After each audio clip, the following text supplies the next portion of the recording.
नोटाबंदीच्या काळामध्ये अनेक व्यापाऱ्यांनी काळा बाजार केला। मात्र विरारमधल्या एका व्यापाऱ्यानं याच काळ्या बाजारातून एक प्रकारे एका तरुणाचा जीव घेतल्याचं उघड झालंय। हे सगळं प्रकरण काय आहे आपण जाणून घेऊयात।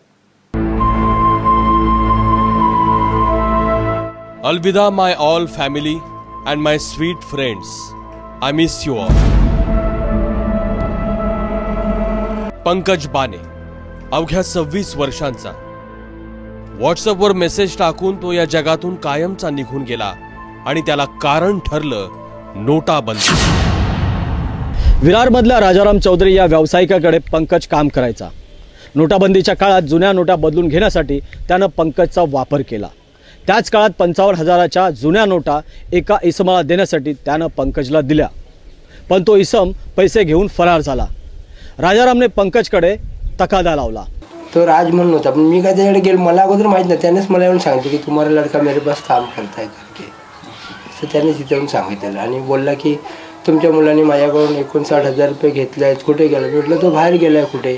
बोलतो जर त्याने नाही पैसे दिले ना तर मी तुमच्याकडून वसूल करेन। त्याच्यामध्ये एक पोलीसवाल्याचंही नाव आहे की तो याला धमकी द्यायचा, मी सांगेन तसंच करायचं तू। एकीकडे घरची परिस्थिती आणि दुसरीकडे मालकाचा तगादा, यामुळे पंकज खचू लागला।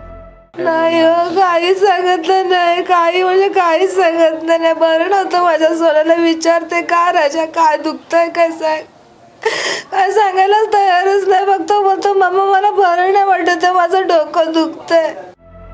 अखेर डेडलाईनच्या 20 तारखेलाच पंकजनं घरच्या किचनमध्ये गळफास घेतला, पण त्याआधी त्यानं आत्महत्येचं कारण आणि त्याच्यावर झालेल्या अन्यायाचा कच्चा चिठ्ठा लिहून ठेवला।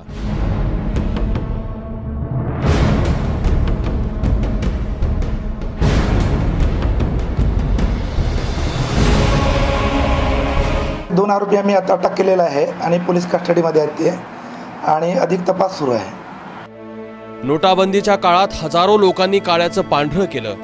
अनेक लोक रांगेतही दगावले, पण या नोटाबंदीचा असाही परिणाम होईल याचा विचार कुणीही करू शकणार नाही। प्रभाकर कुडाळकर, एबीपी माझा, विरार।